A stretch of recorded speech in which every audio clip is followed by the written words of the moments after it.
ফরহাদ, কইরি তুই? তোর সাথে কথা আছে।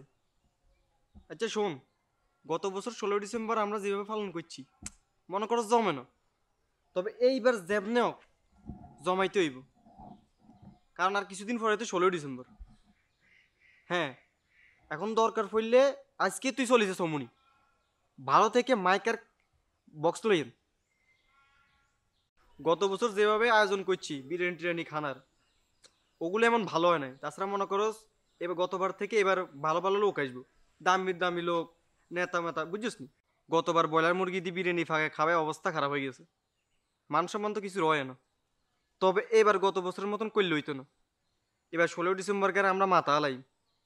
এবার তুই চেষ্টা করবি কক মরগের ব্যবস্থা করবি, টেয়া পয়সার চিন্তা করিস না, ওটার ব্যবস্থা হইব। কত লোক দেন না আছে আঙ্গরে টেয়া।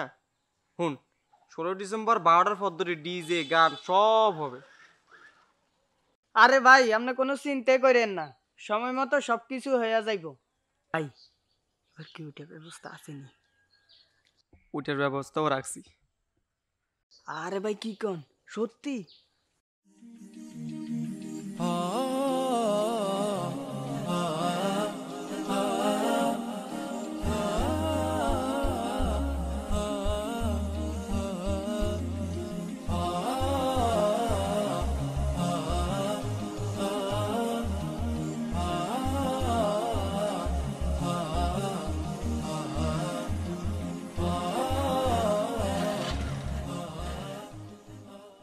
কি অবস্থা?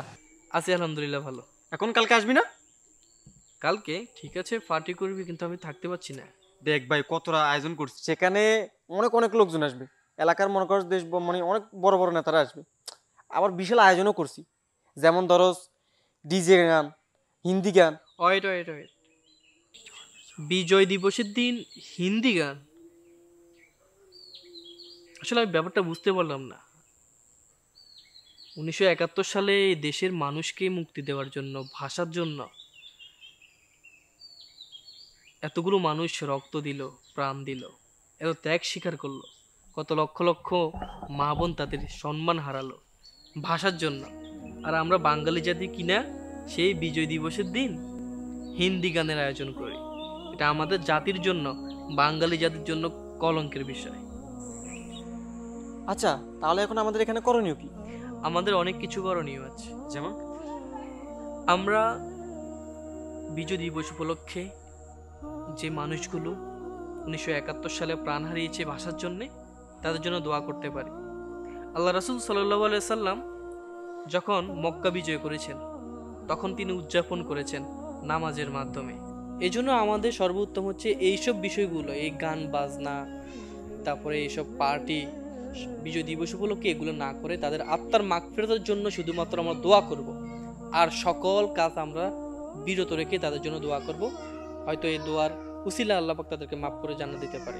আর তাছাড়া যদি আমরা এইসব গান বাজনা, তাদের বিজয় দিবস উপলক্ষে গান বাজনা করি, এইসব পার্টি করি, হিন্দি গান চালাই, তাহলে তাদের উপকারের চেয়ে ক্ষতিটাই বেশি হবে।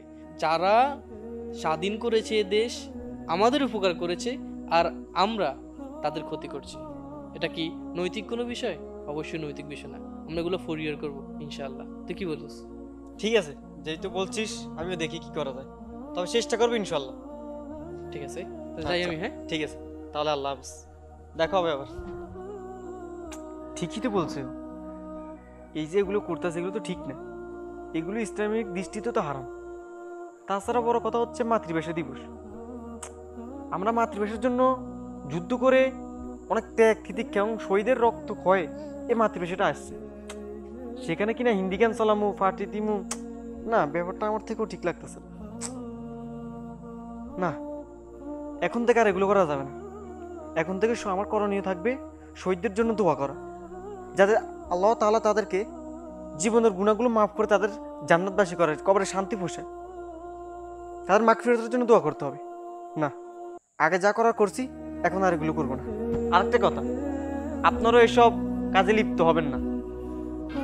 ভিডিওটি কাউকে ছোট কিংবা কাউকে বড় করানোর জন্য নয়, কোনো পক্ষপাতিত্ব নয়। আসলে আমাদের সমাজে একটা প্রচলন আছে, বিজয় দিবস উপলক্ষে আমরা এসব নাচের আয়োজন করি, গানের আয়োজন করি। আর স্বাধীনতা এত বছর পর যারা দেশের জন্য জীবন দিল, এত ত্যাগ স্বীকার করলো, তাদের আত্মার মাগফিরাতের জন্য আমাদের উত্তম হচ্ছে তাদের জন্য দোয়া করা।